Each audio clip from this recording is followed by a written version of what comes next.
大家好，今天的无菜单料理呢，主要是要揭晓现在的土壤实际肥力状况。种经过程呢，捞了3次大品覆盖保湿也提供蚯蚓食物外呢，种植过程呢是自然农法到了极点因为一旁就有水池呢，加上时常在下雨所以连浇水的动作也没有做了。玉米长短不是个人在乎的重点只需要它的果肉呢可以长到饱满即可啦。毕竟我们是要测试土壤，而这玉米的种子呢，本来以为是比较不吃肥的甜玉米啦，可能忙中有错竟然种到了巧克力玉米不过呢也不算坏事啦，直接让测试升级研究目的改成呢土壤是否足以自然支撑糯米、玉米所需的肥力啦。这根的玉米梗呢并不长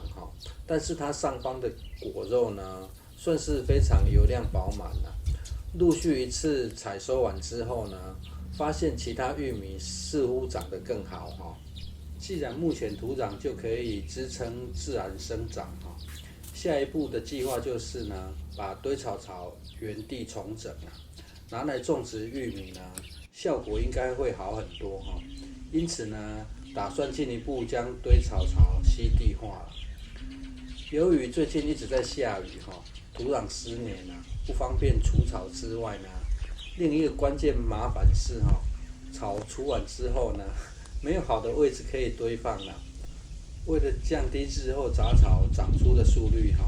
拔除后的杂草草籽呢就必须特别处理了。现在这算是提早曝光的实验规划至于日前有观众朋友询问个人的种植知识来源为何平时的观察记录或是直接请教农人都是方法啦。毕竟乡下呢，种植有几十年经验的耆老还真不少啦。唯一比较尴尬的是调整做法后呢，比较会遭到质疑的。不过好奇等待结果的老农呢，也算不少了。而这最大的差别呢，只是刚好有空间可以随性种植与实验就像眼前这长江豆的棚架受限于地形所以棚架搭设的方式呢，改采用斜搭的方式。好处是当长江豆结出豆荚时受重力影响会自然垂下，除了比较透气外呢，也会非常明显。这若是用来种植四季豆豆荚比较短的豆科植物呢，采收上会更方便许多啦。而棚架上的旧藤蔓呢，则只是将川崎底尖割除藤蔓并未进行清除的原因是，川崎摘叶后呢，会长出明显的节点。这些节点呢，除了可当种子使用外呢，让豆科植物攀爬缠绕会非常方便。对于家庭种植呢，除了设施或是器材外呢，种植的方式很多时候与职业种植的方式会差很多一来大量种植时呢，会遇到的虫害就比较多所以防范的方式就会不同再者也只是想要轻松种植高产量与收成呢，是建议别摆在最重要的因素了。空间受限呢，硬要追求产量时常会辛苦不少，却只是增加一点点的产量。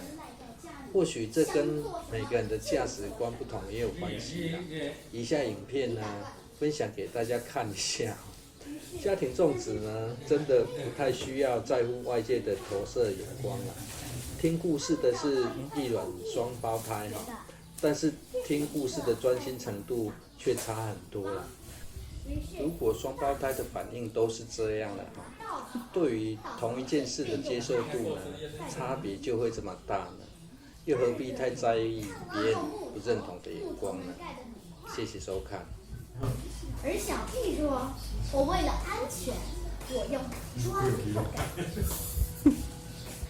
他们几个盖好了以后，猪大哥和猪二哥都在玩，而猪小弟继续赶上